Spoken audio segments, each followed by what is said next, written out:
Hi guys! Ito pala ay ang second-hand store na malapit dito sa bahay namin. Lagi ko siyang binabalik-balikan dahil marami silang sale every month. And lahat ng gamit na nabibili ko dito, ayun yung mga gamit na ipinapadala ko sa mga followers natin. Dito ko binibili lahat ng mga gamit na pinapamigay ko dahil mga mura po talaga ang binibinta nila ditong mga gamit. At lahat ng mga gamit dito, hindi basta-basta second-hand dahil bagong-bago pa yan, hindi pa yan nasusuot. Dahil ang mga gamit na tinitinda nila dito ay mga cancel orders yan sa mga malalaking mga Kinukuha shop. Nila yung mga cancel order sa mga malalaking shop para ibinta din nila as second hand. Maliban sa mura siya, marami silang gamit dito like mga kitchen tools. Lahat-lahat ng gamit nandito na talaga uy. At ang napakaganda pa dito ay marami silang sale. Kapag nagsisale sila, bagsakan presyo talaga. Kaya binibili ko talaga halos lahat kapag nagsisale talaga sila. Bumibisita ako dito kapag nagsisale sila dahil yung sale nila times -3 ang kanilang presyo na binibinta. O, asa ka pa, sobrang mura na talaga. Pero ngayon, wala silang sale. At alam nyo, kahit hindi sila magsisale, guys, napakamura pa rin talaga ang kanilang bintahan dito. O, ito pa, may dresses pa sila dito. Lahat talaga dito meron na. Pwedeng pang bata, pang malaki, kahit pang mga gamit, lahat ng gamit dito, kumplito talaga lahat. Kaya dito ako tumatakbo pag may kailangan akong bilhin para sa bahay. Dahil napakamura na talaga kapag dito ka bibili. Yung mga dresses pang bata, oh my God, wala akong pang babae guys, kaya sa inyo na yan. Grabe, yung anak ko mga lalaki, tapos yung mga pinipili ko, pang babae talaga.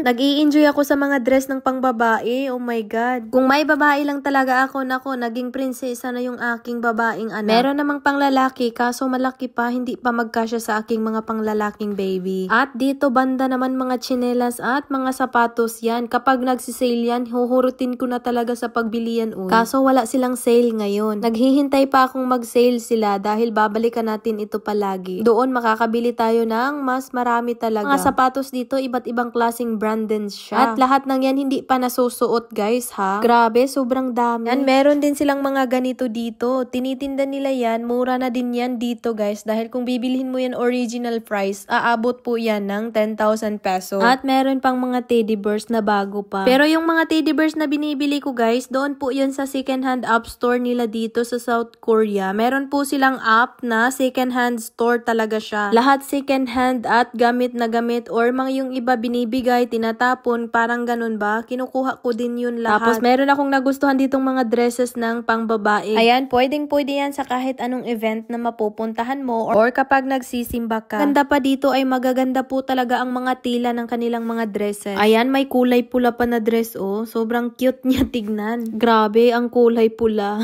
Ang cute niya tignan. Kaso nga lang hindi ako mahilig sa red. Pagkatapos kong maglibot dyan sa mga damitan, doon na naman ako maglilibot sa mga tent at mga duyan. Grabe, sobrang dami ng tent nila guys. Lahat ng nakikita nyo, mga tent yan lahat. Tent na tent talaga, gamit na gamit yan sa bahay dahil portable tent siya. At meron din silang mga tent na yung mga matitibay talaga. Yung sa mga camping ginagamit. Pero itong klase na tent na portable, pwede yan sa bahay nyo lang gamitin or ilagay nyo gawing tent sa sa inyohang mga bed. Sobrang nakakatuwa yung tent nila guys dahil sa sobrang dami at sobrang mura lang talaga. Kaya hayaan nyo, kapag nagkaipon na talaga ako ng maraming pera, talaga bibilhin ko yan lahat at ipamimigay ko yan sa inyo. Grabe. At ayan, nakajackpot tayo ng nag-iisang dough yan. Oh my God, napakamura niya. Binili ko na siya para maibigay na din natin dahil sayang kapag hindi natin yan bibilhin. Napakaganda ng duyan guys. Napakaano niyan dyan sa atin sa Pilipinas. Napakagamit na gamit talaga yan. At kapag marami pa naman silang duyan na ganito, bibilhin ko talaga lahat kung meron silang mga stocks. Kaso wala na eh. Isa na lang ang naiwan. Ito na lang din ang ating video. Maraming salamat sa panonood.